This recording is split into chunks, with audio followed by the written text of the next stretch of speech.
नमस्कार, मैं मुकेश उदैनिया आप सभी का सीधे बोल में स्वागत करता हूं और आपसे अपेक्षा करता हूं कि आप चैनल को सब्सक्राइब करें।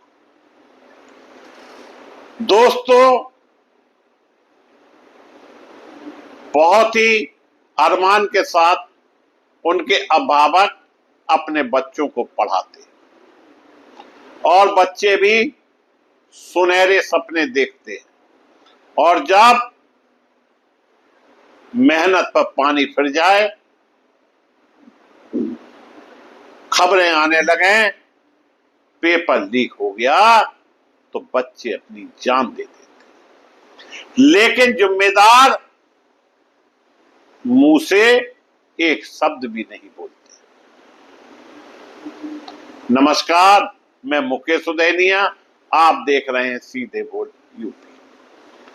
22 लाख बच्चों का भविष्य, देश भर में गुस्सा, सड़कों पर छाप और सत्ता के गलियारों में अब भी राजनीतिक बयानबाजी।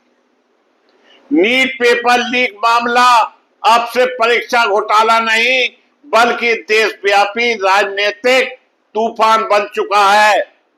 इंडिया गठबंधन ने खुलकर मोर्चा खोल दिया और केंद्रीय शिक्षा मंत्री धर्मेंद्र प्रधान के इस्तीफे की मांग तेज हो गई।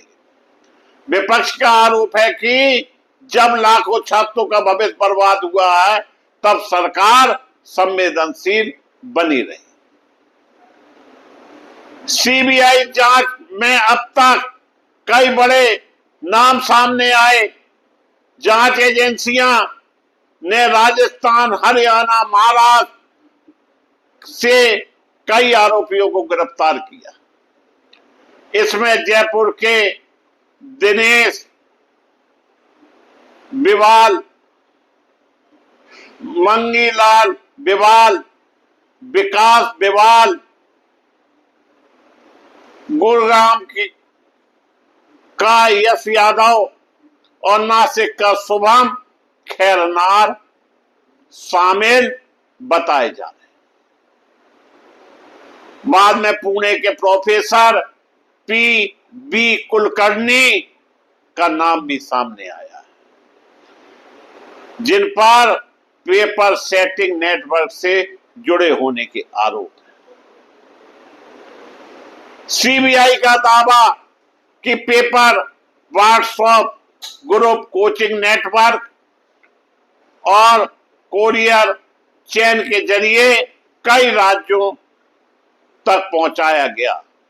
जांच एजेंसियां अब एनटीए के अंदरूनी नेटवर्क तक पहुंचने की बात कह रही है। उत्तर सरकार ने दोबारा नीट परीक्षा कराने का फैसला लिया।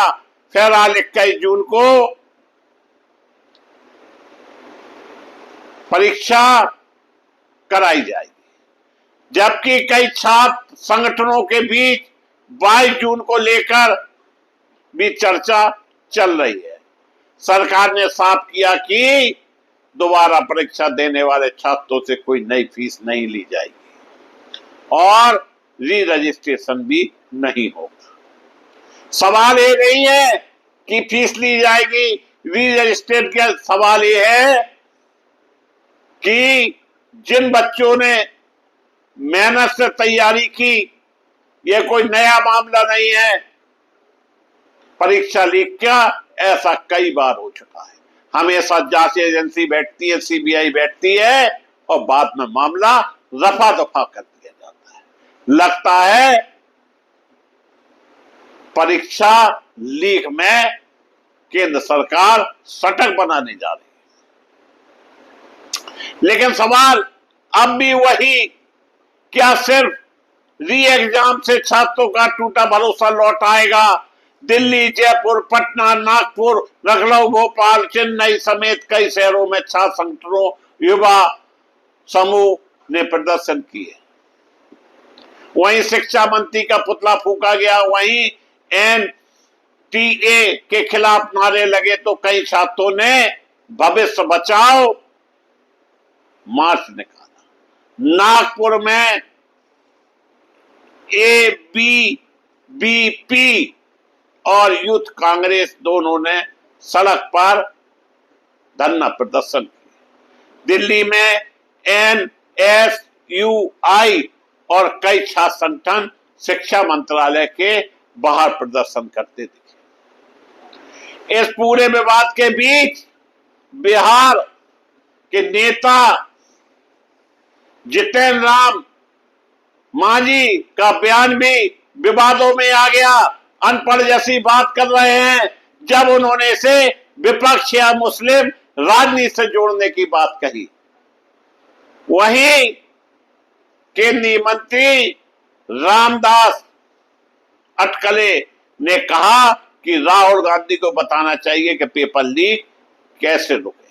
यानी राहुल गांधी विरोध भी करे, बताएं भी कि पेपर लीक कैसे रुके। आप बंगाल के चुनाव में मस्त रहें और झाड़ मुझी खाएं, लेकिन बताएं कि राहुल गांधी कैसे बताएं कि पेपर के लिए कौन सी स्कीम लाई जाए, क्या तरीका है, क्या बात कर रहे हैं। लेकिन देश युवा पूछ रहा है, देश का युवा पूछ रहा है, जब बच्चे आत्महत्या कर रहे थे, जब परिवार टूट रहे थे, तब सत्ता में बैठे लोग आखिरकार चुप क्यों थे? प्रधानमंत्री नरेंद्र मोदी की विदेश यात्राओं और सरकार की प्राथमिकताओं को लेकर विपक्ष लगातार हमला बोल रहा है। विपक्षी नहीं, देश के करोड़ों लोग हमला बोल रहे हैं, लेकिन किसी के ऊपर इसका कोई फर्क नहीं पड़ रहा है। जिन परिवार के चिराग उजड़ गए, 4 बच्चों ने आत्महत्या कर ली, कौन है इसका जिम्मेदार? क्या शिक्षा मंत्री जिम्मेदार नहीं है? क्यों नहीं इस्तीफा देता है जब उससे अपना विभाग नहीं समझ रहा है? अभी यूजीसी का मामला थमा नहीं कि दूसरा मामला यह तैयार हो गया। महंगाई, गिरता रुपया, बेरोजगारी और पेपर लीक, इन सब मुद्दों को जोड़कर सरकार को घेरा जा रहा है। अब लड़ाई सिर्फ एक परीक्षा की नहीं, यह भरोसे की लड़ाई बन चुकी है और देश का युवा जवाब मांग रहा है। देश का युवा शिक्षा मंत्री से जवाब मांग रहा है, आप जवाब दें कि बार बार पेपर लीक कैसे होता है। परंतु शिक्षा मंत्री को निश्चित रूप से मोदी सरकार बचाएगी, क्योंकि देश में युवाओं की कोई अहमियत ही नहीं रह गई है। पेपर लीक हो, रोजगार ना मिले, कोई फर्क नहीं पड़ता, सरकारें बनती रहें और हिंदू मुस्लिम होता रहे, देश के अंदर सिर्फ विवाद ही चलते रहे, रोजगार ना मिले, शिक्षा ना मिले, इससे कोई लेना देना नहीं। इसी के साथ हम देश के उन छात्रों से, उनके अभिभावकों से अनुरोध करना चाहता हूं कि वो अपने बच्चों को समझाएं और पढ़ाई करें, हौसले ना तोड़ें। हौसलों की उड़ान आज नहीं तो कल उन्हें इस परीक्षा में सफल जरूर करेगी। उन अभिभावकों से भी अनुरोध है जिनके परिवार के बच्चे आत्महत्या कर चुके हैं, भगवान उनको शांति प्रदान करे। इसी के साथ हम अपने शब्दों को विराम देता हुआ पुनः सीधे बोल देखने वाले सभी अपनों को धन्यवाद देता हुआ अपनी बात समाप्त